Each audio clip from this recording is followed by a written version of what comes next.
This is where the crowd lost their minds. He looked like he didn't belong in a cage, until he made a skyscraper collapse. The tallest fighter in the UFC just met the shortest nightmare of his career.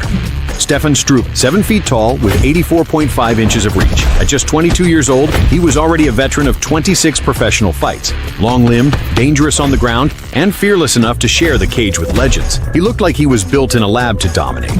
His opponents had to look up, literally and figuratively.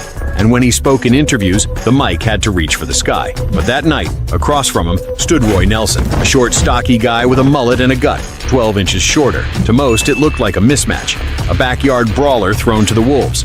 Nobody believed a man built like Roy could solve the puzzle of a 7-foot prodigy.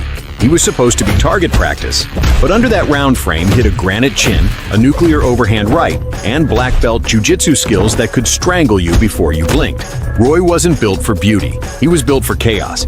He could take your best shot, laugh in your face, and fire back with something you'd never forget. But no one really knew how Roy Nelson planned to topple a man a full foot taller. The size gap was absurd. 12 inches of height, endless reach, and a serious edge on the ground. Struve had every physical advantage in the book. On paper, Nelson was outmatched. But fights aren't won on paper. Just seconds in, Nelson uncorked a looping overhand right. A wrecking ball disguised as a punch. It crashed into Struve's jaw like a demolition charge. The giant hit the canvas in a heap. He tried to rise, but his body said no. The referee stepped in mercifully, and in that moment, all the talk of reach, youth, and technique disappeared.